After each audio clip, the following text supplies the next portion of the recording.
might still be spreading. Hey, Number one, hi, nobody was hello. ever burned to death Welcome at the to Salem Diana witch trials. Emerson. Of the Today, accused, 15 died in prison, you're going 19 were hanged, and to one was listen squished to to death. me That last one is way if you more interesting want. than any cremation, by the way. He And was a yeah, I badass. have my His name was television Darius on. Corey. I He love was this 81 show. I years love the old and shows. so These are done shows with the my town of son shows Salem's me. garbage that he wouldn't even dignify Okay? the trial But with what a I'm plea. So doing, the town I'm stuck him between two embroidering. boards and stacked Let me rocks show on top you of them in an effort to previous draw out a embroidery confession. piece. But every time they tried to get something out of Okay? him, all he would say was, "More weight." This went on for 3 solid days until he finally died, never giving any indication as to whether or not he was a witch. One can only wonder. Number 2, the OG Buddha wasn't the obese guy. That's Budai, a Chinese folk character meant to represent Maitreya, aka future Buddha. Now this shirt is double sad. Now Number I'm 3, Buddha doing wasn't a god either. He this was just a side. guy. And I do have it outlined Now the shirt is faintly. triple sad. Number 4. I gotta get a handle on my stitches. So I'm learning, and you guys learning with me, even though It's it just a seems big entranceway to the Colosseums that hordes of peasants would spew out okay. of. Number 5. I Washington look at my never work cut and I down say a it cherry doesn't look, tree in his youth. I don't get this one at all. professional and Apparently it's supposed to paint the man in a perfect. good light No, somehow. it's like, not, Tyler, because what the hell happened while I'm we were learning. gone? Where's the tree in the front yard? It gives me that was something me. to do Got and bored. something we can Just do felt like together visualizing is something, learn you know? together. Hey, what about my honest character? Number 6, the pyramids weren't actually built by slaves. These workers were respected members of society. They ate meat and worked in 3-month shifts, and even got to be buried right next to the tomb after their death. Matter of fact, that's more than we can say for the people working on man's greatest achievements today. If I spent years of my life helping to build the space station, you're damn right I'd want the Salmonella Memorial Corpse Receptacle floating along right next to it. That would be amazing. Number 7, the Great Wall of China is not the only man-made object visible from space. I don't know where you dipshits got this one from. First of all, there's no way you could see it with the unaided eye. The wall is like 30 meters thick at most, while the distance to outer space is generally recognized to be 100 kilometers up, known as the Kármán line. To give some perspective, that's like me holding up a standard-sized guitar pick from across the entire length of a football field and asking you what color it is. Also, there are plenty of man-made objects that are way bigger in terms of local surface area than the Great Wall. So even if it was visible, there's no way it would be the only one. Number 8, you might have heard this one before. You know, Hitler was a jerk and all, but hey, he made the Autobahn, so at least he was efficient. Actually, Hitler didn't create the Autobahn. It was already there. He just helped expand it into newer territory. In a similar vein, Mussolini didn't make the train tunnel on time, with most of Italy's infrastructure repairs happening before his rise to power in 1922. And even then, they weren't nearly as punctual as he'd like you to believe. So unfortunately, you're gonna have to find something else to like about these fascists. Like Hitler's elegant way of speaking. Or the way Mussolini says spaghetti. I keep forgetting to get the rest. Number 9, Iron Maidens weren't actual torture devices used in medieval times. Basically what happened is, some archaeologists in the 1800s saw an old metal coffin and some spikes, and said, yo, wouldn't it be wildin' if we put these things up in here, so that way if someone goes in it, they get poked in their bits? You are a sick man, Cornelius. I like it. Into the museum it goes. At least Iron Maiden was real. They were as real as it gets. Still are. And don't you forget it. Number 10, Einstein never failed math. He had mastered both integral and differential calculus by the age of 15. 99% chance this one was just made up to make glue eaters feel better about themselves. Well, congratulations, Dimitri. Looks like you failed pre-algebra for the 3rd time. Afraid you still can't graduate. Well, hey, that means I'm still on par with famous smart science man, so, yeah, worship me. So it just goes to show that we've all got a lot to learn about the world around us. That's why you need to go to Skillshare. Skillshare is an online learning community with over 20,000 classes in technology, design, business, and more. Premium membership gives you unlimited access to high-quality classes on must-know topics so you can improve your skills, unlock new opportunities, and do the work you love. They've got great courses in graphic design and animation, which I've clearly already mastered. I mean, check this out. But I'm sure you could get a lot of use out of them. You can also learn plenty of more recreational skills, like how to solve a Rubik's Cube, or how to play chess really well. Join the millions of students already learning on Skillshare today, with a special offer just for my viewers, where you can get 2 months of Skillshare completely free. To sign up, go to skl.sh/samo. Again, go to skl.sh/samo /SAMO to get 2 months of unlimited access to over 20,000 classes for free. Act now for this special offer and start learning today. Anyway, until next time, I'm Salmonella, and thank you for watching.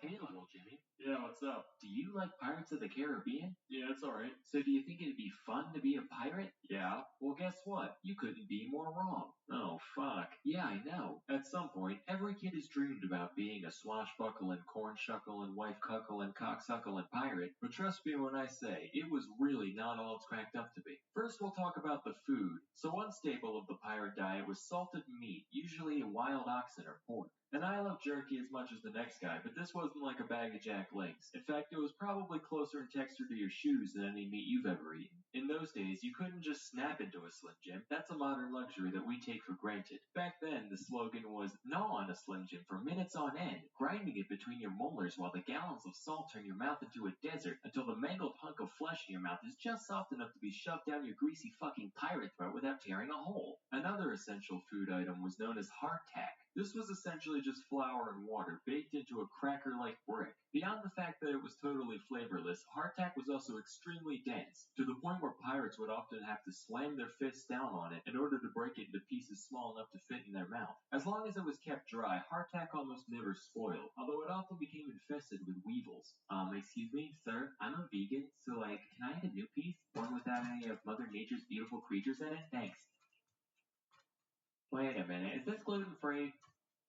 This better be hemp rope. Now, but the weevils didn't make you sick or change the taste all that much, so, and this is true, the crew would just eat it in the dark, so that way they couldn't tell if they were eating a normal chunk or a weevily one. Then there's the crowding. So pirate ships typically packed in as many crew members as possible, because more pirates means more manpower when you go to board an enemy ship. Of course, the downside to that is that you're basically like a bunch of hairy, unwashed sardines. Let me illustrate what a typical night below deck was like. So you're sprawled out on the damp, musty wood floor. Everything's pitch black. You can't see a thing. The smell of the filth and the mold forces you to only breathe through your mouth. Suddenly, your left hand feels wet. Probably just seawater leaking through the hull. You sniff your hand. Nope. No, that's piss. You feel something furry rub up against your elbow. It was either the body of a diseased rat or the beard of your diseased crewmate. Either way, that's probably where the piss came from. Some guy's moaning loudly in the next room. Hopefully he's just jerking off, because if he's dying, that's one more body to deal with in the morning. Rinse and repeat for 8 hours, and then it's daytime. The poor diet and cramped conditions led to disease being a huge problem aboard pirate ships. The most well-known of these diseases is scurvy, where you don't get enough vitamin C. When scurvy first begins, you just kind of feel tired all the time, no big deal.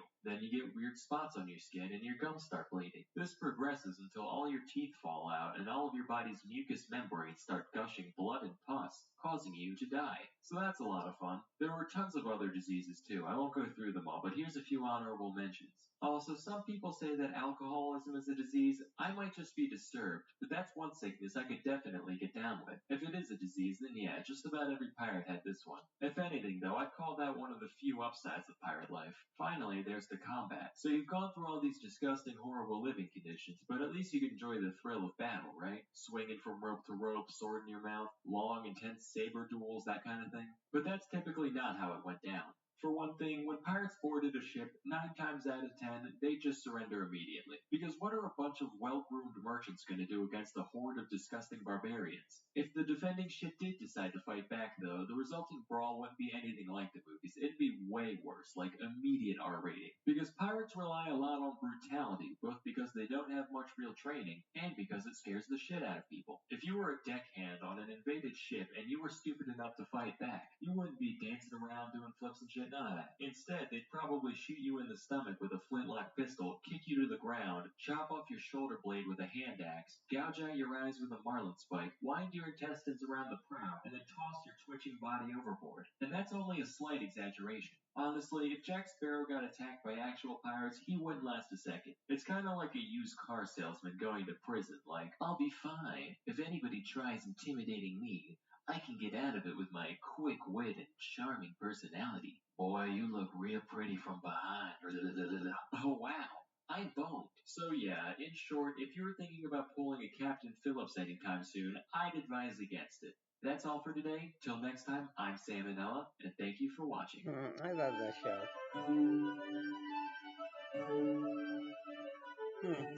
I think when I do my embroidery stuff, I'll listen to that. I mean, that's interesting, because I know I'm not totally interesting a lot all the time. Can't be.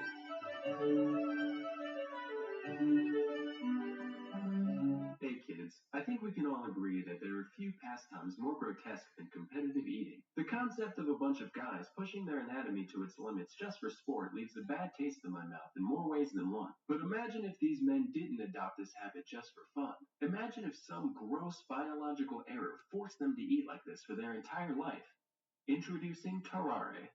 Tarare was born in France around 1772 to a poor farming family. It's said that his appetite was so voracious that, by his teens, Tarare could eat an entire quarter of a cow carcass in a single day. You'd think he'd be like mega obese, but no, he only weighed 100 pounds by age 17. However, there were still a few things that stood out about Tarare appearance-wise. For one, he had a huge, stretched-out mouth with horribly stained teeth. He could reportedly fit 12 eggs in his cheeks at once, much like a chipmunk keeping its chipmunk eggs warm. Additionally, when Tarare was full, he'd get a crazy Octomom gut going, and any other time, he'd have a huge flap of stretched out skin hanging around his waist. He also stank to high hell, even by 18th century French peasant standards. He was described as reeking, quote, to such a degree that he could not be endured within the distance of 20 paces. So between all this and his horrendous outhouse flooding dumps, his family had had enough. Alright, you're eating us out of house and home here. You gotta go, man.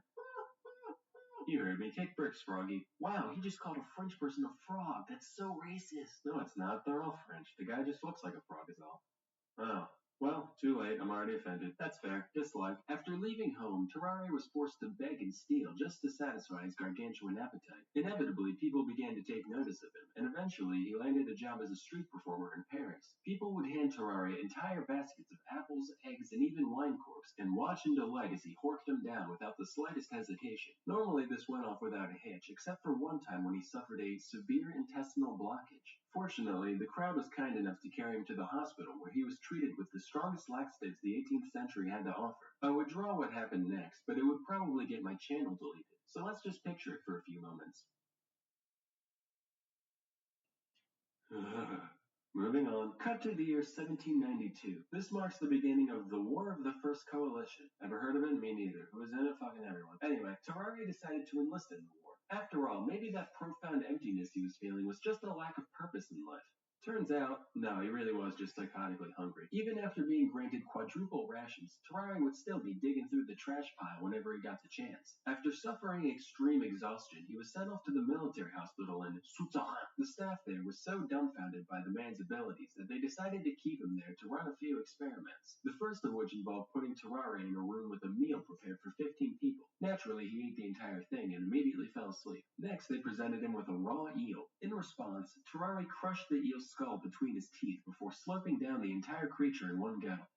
Now, this is hair-clenchingly horrifying for a couple of reasons. Firstly, he put a whole frickin' eel in his stomach, but secondly, there had to be some point during digestion where the meat was gone but the bones still remained. Now, for those of you who don't know, an eel skeleton looks like this. That means Tarare had all of those needle-sized ribs stabbing into the walls of his stomach at once, and he was fine. He also ripped a live cat apart with his bare hands, drank its blood, and ate everything but its bones, and then later gagged up the fur and skin like an owl.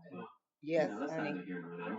After reviewing our data, I've come to the scientific conclusion that, okay. Yeah, we got a goddamn could demon you on our just hands. promise But me as we all know, no with more? great devour comes great responsibility. Since Tarare was Take a shower. enlisted, the military decided to utilize his abilities for the greater good. Hey Tarare, it's me, the General. Listen, could you read this box with a note in it for me? If you do it, we'll give you a wheelbarrow full of bull organs. Lo and behold, 2 days later, he passed the container in mid-condition and was given his reward as promised. With this proof of concept, they made him an official spy and sent him into Prussia with a document in his belly, to be delivered to an imprisoned French colonel. Unfortunately, there are a couple things Tarare couldn't do that are generally important when sneaking into another country. A, he couldn't speak German, and B, it's pretty hard to maintain a low profile when you're running around like a madman, wolfing down garbage and mutilating small animals. So he ended up being captured by the enemy. Initially, he kept his mouth shut, for once, but after a whipping and a day in jail, Terrari gave in. After confessing that he did, in fact, have vital intelligence sneaking its way through his GI tract, the Prussians chained him to a latrine until a box emerged 30 hours later. The note wasn't actually anything important, so they just mock executed him, gave him a severe beating, and sent him on his way. After all that, Terrari returned to life at the hospital, desperate for a cure for his condition, but nothing they ever tried worked. Meanwhile, the man's endless hunger continued to get him into all sorts of trouble. He'd often sneak out of the hospital to eat the scraps behind the local butcher and fight stray dogs in the alley for their precious garbage. He'd also seek out patients undergoing bloodletting in order to take all their life juice for himself.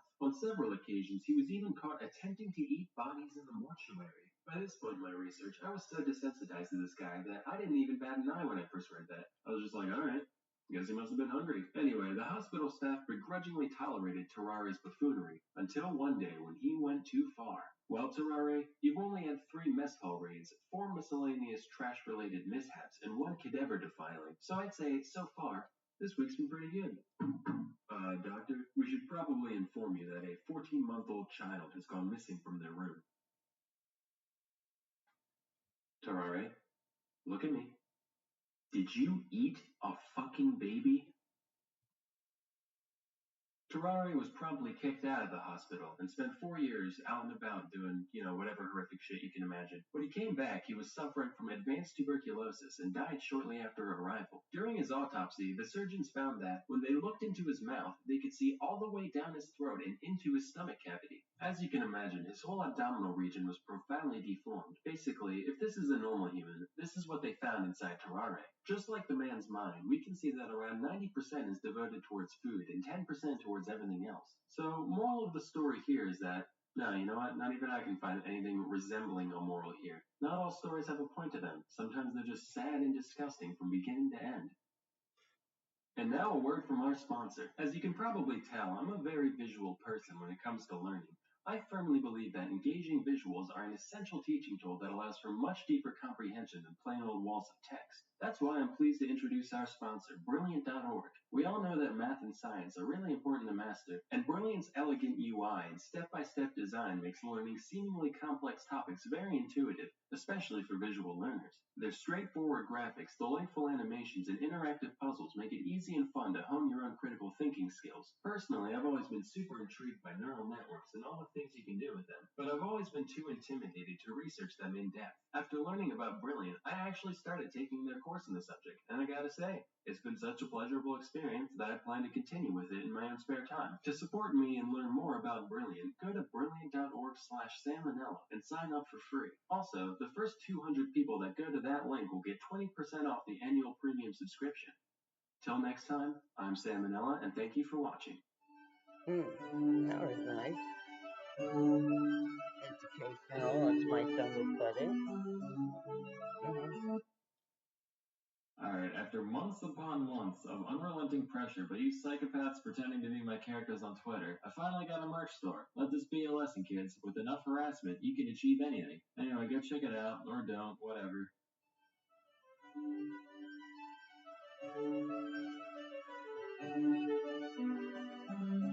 Hey kids, if I learned anything from my middle school career, it's that what may seem like a good idea initially will often be remembered only as a foolish mistake. Here's a few pieces of technology from yesteryear that have since fallen into total obscurity. So I've always believed that there's no point in having many small things when you can have one big thing. Why have many shrimp when you can have one lobster? Why drink many glasses of milk when you can eat one udder? Why have many cheese-its when you can have one cheese-them, patent pending? And why have many street lights when you can have one moonlight tower? These guys were real popular back in the 1880s and 90s, often standing at over 150 feet tall and illuminating several blocks from a single point. Not very well, mind you. Matter of fact, they were so dim we didn't even have the conscience to just call them light towers. Had to go and stick the moon on the front so people didn't get their hopes up. But thanks to our good old friend the inverse square law, you still needed a fuck ton of light to pull this off. So they used incredibly harsh and UV emitting arc lights instead of incandescent bulbs. All the light of the moon and all the vision damage of the sun, talk about a win-win. Sadly, these beasts have fallen by the wayside over the past century or so, except for in Austin, apparently, but they use friendlier mercury vapor lamps. Okay,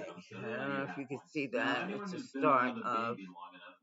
Okay, wait, which way? This way? Okay, start of a butterfly. Let me see. drooping again. You could stick him on the clothesline for a while, but knowing that a little more, and I'm sure he found a way to hurt himself somehow. Introducing the baby cage.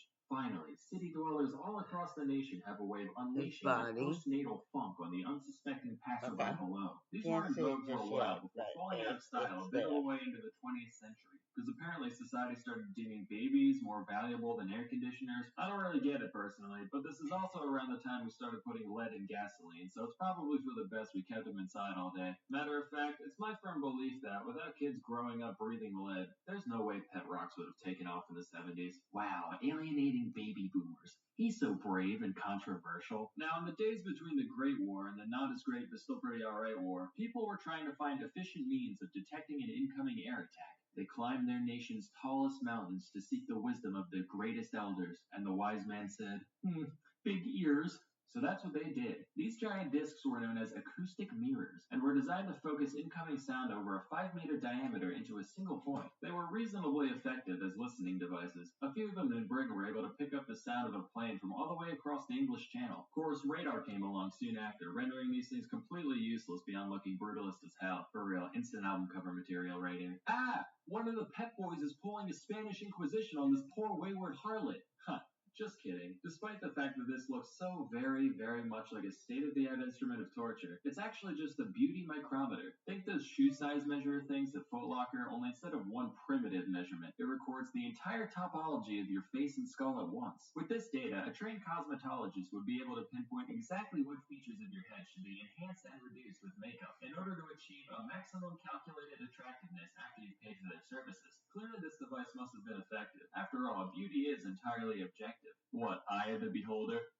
Check the name tag, buddy. Apparently, though, women didn't like being strapped into a bird cage and having their every minute flaw meticulously laid out in front of them, so this thing never really took off in the end. Next, we have the Humlauf. This was a device made during World War II designed to let infantry shoot around corners. It's like the Germans sat down and watched that part in Tom and Jerry where the conniving rat bends the gun barrel back at his adversary. They said, "Mein Gott." They came in a variety of angles between 30 and 90 degrees, and even came with a little periscope so you could see what you were shooting at. But as we all come to find out when we reach adolescence, cartoons are the arbiters of deceit, because these things would invariably break within the first couple hundred shots or so. And even when they did work, the rounds would fucking explode from the massive acceleration, turning a deadly bullet into an ineffectual spray of shrapnel. These were so ineffective that only the 30-degree model ever saw significant production beyond prototypes, and even that was very limited. Say, you ever look at regular mouse traps and go, not enough property damage? Well, check this out. Patented in 1882, it's the revolver mousetrap, brought to you by the makers of the snail trebuchet and the cockroach claymore. Thanks to the marvels of the modern era, all those tiresome hours of intense varmint slang can be outsourced to one little gadget on the floor of your kid's playroom. Now when you hear a gunshot in the middle of the night, you can rest easy knowing that, one way or the other, there's one less pest for you to deal with in the morning. Boom. 1850. Steam locomotives are all the rage. You're in the transport business, but all you can afford is a couple dumb horses. Sure, they move things from point A to point B almost as well at a fraction of the cost, but your cool rail-riding friends called you a whack-ass and it really hurt your feelers. Well, have we got the invention for you? The Impulsoria uses an ingenious system of treadmills to turn that horse to be beckoned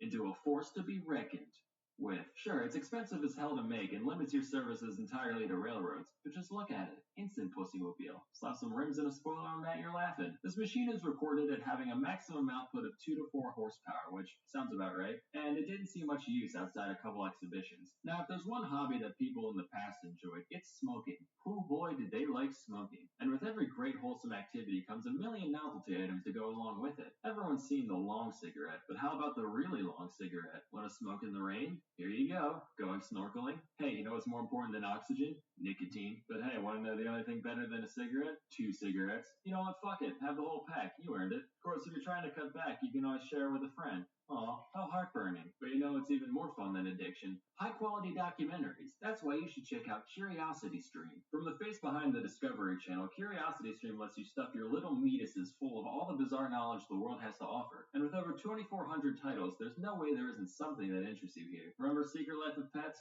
Trash movie. Turgid prose, stilted dialogue, pandering humor, and above all, highly unrealistic. On the other hand, The Secret Life of Dogs is an absolute treasure. treasure. Did you know they turn their tongues into weird inside-out ladles when they drink? Just one of the many fun facts found inside. Normally, full access to CuriosityStream only costs $2.99 a month or $20 a year, which is nothing. That's like a McDonald's run every 4 months. But if you still have your doubts, you can get 30 days free if you sign up at curiositystream.com/salmonella and use promo code salmonella during the sign-up process. Anyway, that's all for today. Till next time, I'm Salmonella, and check out this JPEG.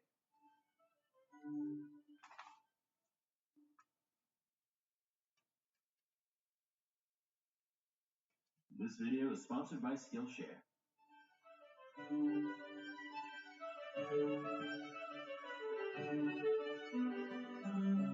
Hey kids, John Wilkes Booth, Lee Harvey Oswald, Hitler, all people who gained massive notoriety by killing one of history's famous leaders. But there are two Americans who committed an equally heinous crime as these three, yet their stories are seldom remembered, mostly because nobody really cares about the presidents they killed. Originally I was going to talk about both of them, but the video ended up being way too long, so today we'll just stick to this one, I guess. Charles J. Guiteau was a pretty silly guy, and to understand how a guy could be so silly, you gotta start with his youth. Guiteau was born in Freeport, Illinois in 1841. His mom had postpartum psychosis and died when he was 7, alongside 3 of his 5 siblings. His dad, meanwhile, was mega religious and made a big point out of instilling those values in his son, often physically. This influence molded Charles into a boy who sought nothing short of total approval from others, and who would react very harshly to any criticism levied upon him. As a teen, he moved to Ann Arbor, Michigan for high school. He tried to get into the University of Michigan, but he goofed on the entrance exam.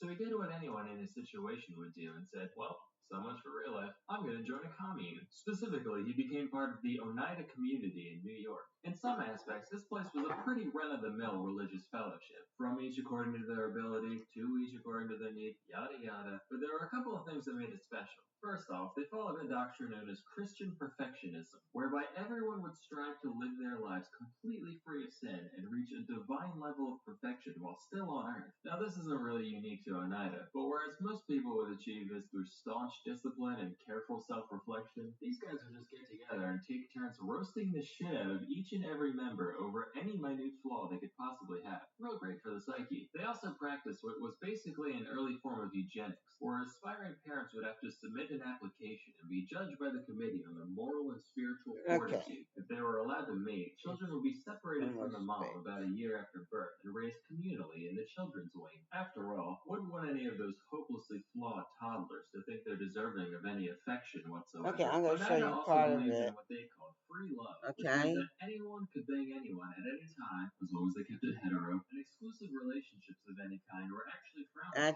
That's the butterfly form.